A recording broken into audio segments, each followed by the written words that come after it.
Hello guys, welcome to my YouTube channel Education Net Aspirant. Today we discuss previous year question from Teaching Aptitude Paper 1. It is part 9. Question number 1. In model of teaching AD, the letters D stand for.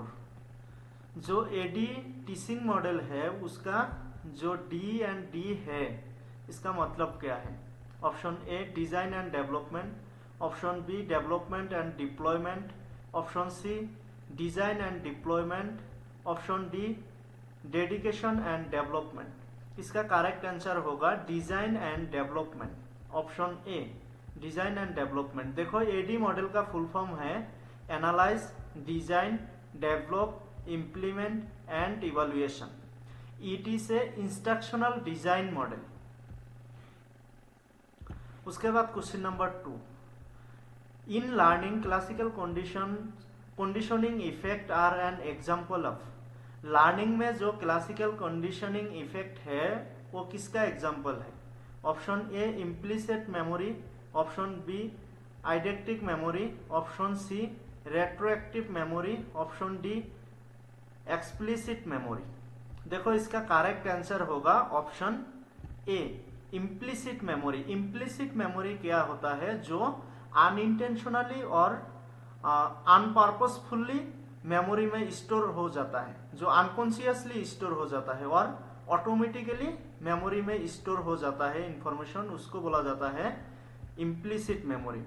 उसके बाद addictive memory. Addictive memory जो short time के लिए कोई चीज store हो जाता है मेमोरी में, उसको बोला जाता है addictive memory. Retroactive memory. Retroactive memory क्या होता है? जो पास्ट एक्सपीरियंस स्टोर हो जाता है मेमोरी में, उसको बोला जाता है रेट्रोएक्टिव मेमोरी, रेट्रोस्पेक्टिव मेमोरी।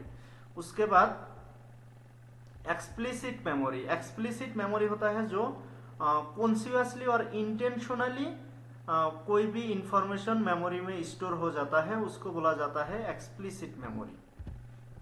उसके बाद question number 3. Arrange the 5 steps of understanding level of teaching according to Morrison in the ascending sequence. Morrison के अकॉर्डिंग अंडरस्टैंडिंग लेवल का जो 5 स्टेप्स है उसको असेंडिंग सीक्वेंस में लगाने के लिए बोला है। ए ऑर्गेनाइजेशन, बी एसिमिलेशन, सी प्रेजेंटेशन, डी रिसाइटेशन, ई एक्सप्लोरेशन। देखो इसमें पहले देख लेना कि कौन सा पहले आएगा, कौन सा लास्ट में आएगा। देखो इसमें से जो एक्सप्लोरेशन है, पहले कोई भी इंफॉर्मेशन होगा अंडरस्टैंडिंग लेवल में, उसको एट फर्स्ट एक्सप्लोर किया जाता है, तो ई फास्ट में आएगा। ई फास्ट में आएगा तो देखो ई एक ही ऑप्शन में फास्ट में है, ऑप्शन 1, तो इसका करेक्ट आंसर होगा ऑप्शन 1। पहले एक्सप्लोरेशन किया जाएगा, उसके बाद वो इंफॉर्मेशन प्रेजेंट किया जाएगा, उसके बाद एसिमिलेशन किया जाएगा, उसके बाद ऑर्गेनाइजेशन किया जाएगा, उसके बाद रिसाइटेशन होगा।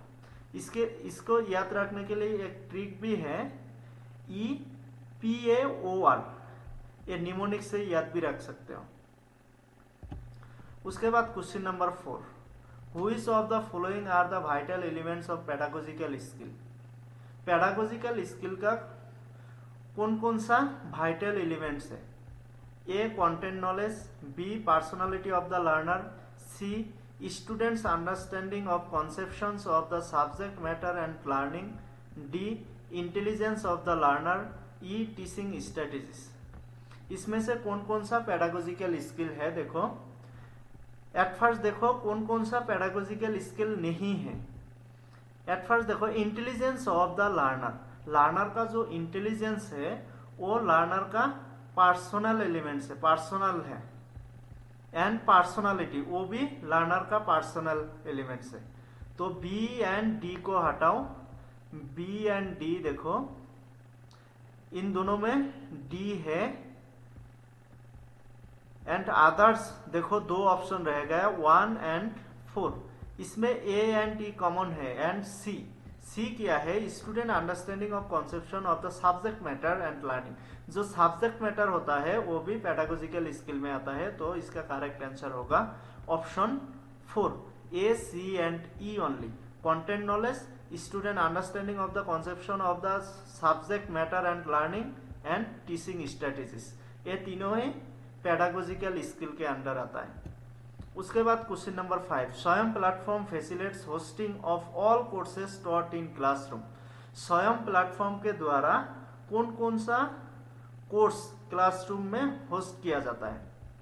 Option A, from class 5 to post graduate. Option B, from class 11 to under graduate level only. Option C, for post graduate only. Option D, from class 9th to post graduate. देखो, स्वयं में class 9 से post graduate तक all courses host किया जाता है, तो इसका correct answer होगा option D, from class 9 to post graduate. उसके बाद question number 6, which one of the following strategies is not an elements that defines true cooperative learning. नीचे दिया हुआ कौन सा एलिमेंट्स ट्रू कोऑपरेटिव लर्निंग का एलिमेंट्स नहीं है? Option A, positive interdependence and individual accountability. Option B, competition.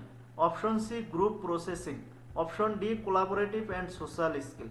देखो, इसमें ऑप्शन बी, कंपटीशन, एक दूसरे के साथ कॉम्पीट करना, ये कोऑपरेटिव लर्निंग में नहीं आता है, ये इंडिविजुअल लर्निंग में आता है, तो इसका करेक्ट आंसर होगा option B, competition is not the elements of true cooperative learning. And others जो तीनों हैं, ये तीनों ही ऑप्शन ट्रू कोऑपरेटिव लर्निंग का एलिमेंट्स है। उसके बाद question number 7, given below are 2 statement. 2 statement दिया हुआ है, इसमें से देखो कौन सा करेक्ट है, कौन सा फॉल्स है। Statement 1, entry behaviour implies the activities and responses of the learner after the completion of the teaching learning process. Statement 2, terminal behavior implies the activities of the learner prior to the teaching learning process. देखो, ये दोनों ही statement उल्टा करके दिया हुआ है। Entry behaviour statement 1 में दिया हुआ है, एंट्री बिहेवियर होता है जो टीचिंग लर्निंग खत्म होने के बाद, कंप्लीट होने के बाद लर्नर के द्वारा जो एक्टिविटीज और रेस्पॉन्स दिया जाता है उसको बोला जाता है। इट इज फॉल्स, क्योंकि एंट्री बिहेवियर कब देखा जाता है? जब टीचिंग लर्निंग प्रोसेस के पहले। एंड स्टेटमेंट 2 में दिया है, terminal behaviour implies the activities of the learner prior to the teaching learning process. Terminal behaviour होता है जब टीचिंग लर्निंग प्रोसेस के पहले जो एक्टिविटीज और रेस्पॉन्स देखा जाता है, तो दोनों ही फॉल्स है, उल्टा करके दिया हुआ है। जो एंट्री बिहेवियर का डेफिनेशन है वो टर्मिनल बिहेवियर के साथ दिया हुआ है, एंड जो टर्मिनल बिहेवियर का डेफिनेशन है वो एंट्री बिहेवियर के साथ दिया हुआ है, तो इसका करेक्ट आंसर होगा option B, both statement 1 and statement 2 are incorrect. उसके बाद question number 8, what higher order knowledge can make the difference between how well and quickly one's student learn material. कौन सा हायर ऑर्डर नॉलेज कोई student कितना अच्छा and जल्दी material learn कर सकता है, इस बात में डिफरेंस ला सकता है? Option A, declarative. Option B, root. Option C, metacognition. Option D, procedural. देखो, इसका करेक्ट आंसर होगा मेटाकॉग्निशन। मेटाकॉग्निशन ऐसा एक हायर ऑर्डर नॉलेज है। मेटाकॉग्निशन मतलब कॉग्निशन अबाउट कॉग्निशन, जो थिंकिंग अबाउट थिंकिंग, मतलब तुम जो सोच रहे हो उसके बारे में सोचना। उसके बाद question number 9, match the list one with the list two. List one Piaget stage of cognitive development and list two characteristics.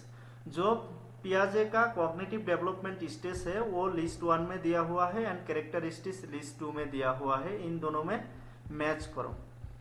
देखो, list 1 sensory motor, pre operational, concrete operational, formal operational, and list 2 देखो characteristics, can think logically about the concrete problem, 2 learns through reflexes, senses and movements, actions on the environment, can think hypothetically and deductively, 4 develop language and begins to use symbol to represent object। देखो language कब develop होता है, जब pre operational stage में कोई भी child होता है जो 2 इयर्स टू 6 इयर्स तक प्री ऑपरेशनल स्टेज होता है। इसमें बच्चे का चाइल्ड का लैंग्वेज डेवलप होता है, सिंबल के बारे में समझना आ जाता है।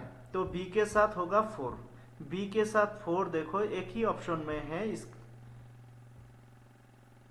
इसका मतलब इसका करेक्ट आंसर होगा ऑप्शन, और सॉरी बी के साथ देखो 2 ऑप्शन में है तो इन दिनों में से कोई एक ही होगा। उसके बाद देखो learn through reflexes sense, sense and movement के द्वारा कोई चीज लर्न करना, वो क्या होता है सेंसरी मोटर। जब बच्चा कुछ भी नहीं बोल सकता है उस टाइम वो सेंस के द्वारा एंड मूवमेंट एक्शन के द्वारा लर्न करता है। तो ए के साथ 2, ए के साथ 2, बी के साथ 4, एक ही ऑप्शन में है ऑप्शन 4, तो इसका करेक्ट आंसर होगा option 4।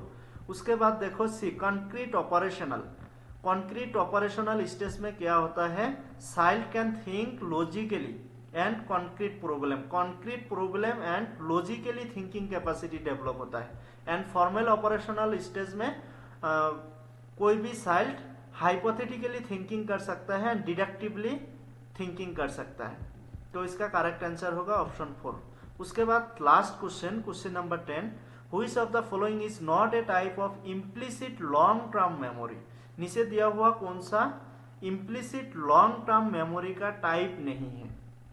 Option A classical conditioning effects, option B priming, option C episodic memory, option D procedural memory. इसका करेक्ट आंसर होगा ऑप्शन सी एपिसोडिक मेमोरी। देखो एपिसोडिक मेमोरी क्या होता है, जो episodic memory involves the ability to learn, store and retrieve information about unique personal experience that occur in daily life. जो daily life में कोई पर्सनल एक्सपीरियंस होता है उसको स्टोर करके रखना, उसको बोला जाता है एपिसोडिक मेमोरी। एंड प्राइमिंग क्या होता है, it is a form of implicit memory, ये memory associated with some other stimuli, जो अदर्स कोई स्टिमुली के साथ एसोसिएट होके स्टोर हो जाता है ब्रेन में, उसको बोला जाता है प्राइमिंग। आज के लिए इतना ही। अगर वीडियो अच्छा लगा तो like, share, comment and channel को सब्सक्राइब भी करना। Thank you.